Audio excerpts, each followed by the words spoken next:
melawai. Saudara, sebelum melaksanakan operasi militer perang, para perwira TNI dituntut melakukan perencanaan dan simulasi untuk menguji dan mengukur efektivitas operasi militer. Di Sesko TNI, para perwira siswa selalu diasah pemahamannya soal berbagai macam taktik perang dan semuanya dilatihkan dalam sebuah simulasi operasi bernama Latihan Olah Yuda. Dan berikut ini liputan jurnalis Kompas TV Jona Hamonangan dan juru kamera Janifan Prapta dari Mako Sesko TNI Bandung, Jawa Barat. Saudara, saat ini saya berada di gedung Departemen Olah Yuda Sesko TNI. Di sini tempat para perwira siswa mengujikan dari teori yang sudah mereka dapat di kelas.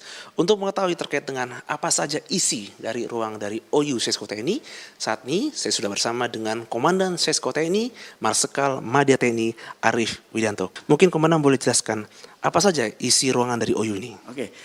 Jadi Departemen OU ini merupakan salah satu fasilitas pendidikan dari Sesko TNI yang fungsinya adalah untuk mempraktekkan teori yang telah diterima oleh para pasis untuk diujikan, divisualisasikan dan diujikan di dalam ruang pusat olah Yuda ini. Nah, di dalam sini ada yang biru-biru ini adalah ruang kubikel yang mewakili komando tugas gabungan.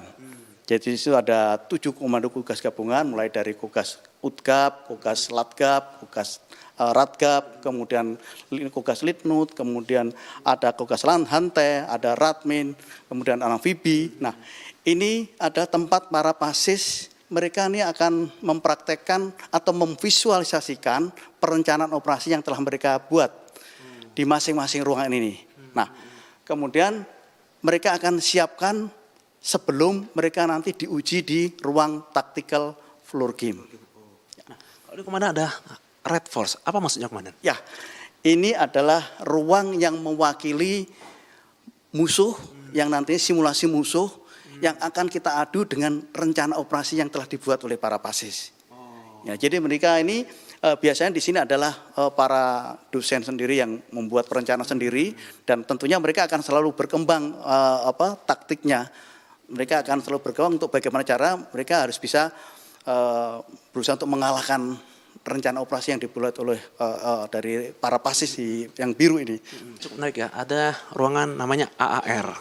Ini cukup banyak operator. Ini ruangan apa, Komandan? AAR ini adalah merupakan ruang after action review. Jadi para pasis setelah semua kegiatan dilaksanakan, mulai dari tadi mereka berada di kubikel masing-masing kogas, kemudian mereka praktekkan atau mereka uji di ruang tactical floor game, barulah nanti mereka akan direview oleh para dosen di ruang after action review ini. Apakah taktik mereka, apakah apa yang mereka rencanakan sesuai atau tidak dengan rencana yang mereka, atau mungkin ada kesalahan-kesalahan atau sesuatu yang perlu diperbaiki. Terima kasih banyak Komandan atas waktunya. Tentu saja semoga para pasis seperti pesan Komandan bisa adaptif dan terus mengikuti perkembangan pramodern agar mereka tidak ketinggalan zaman. Jona Hamonangan, Janifan Prapta, Kompas TV, Bandung, Jawa Barat.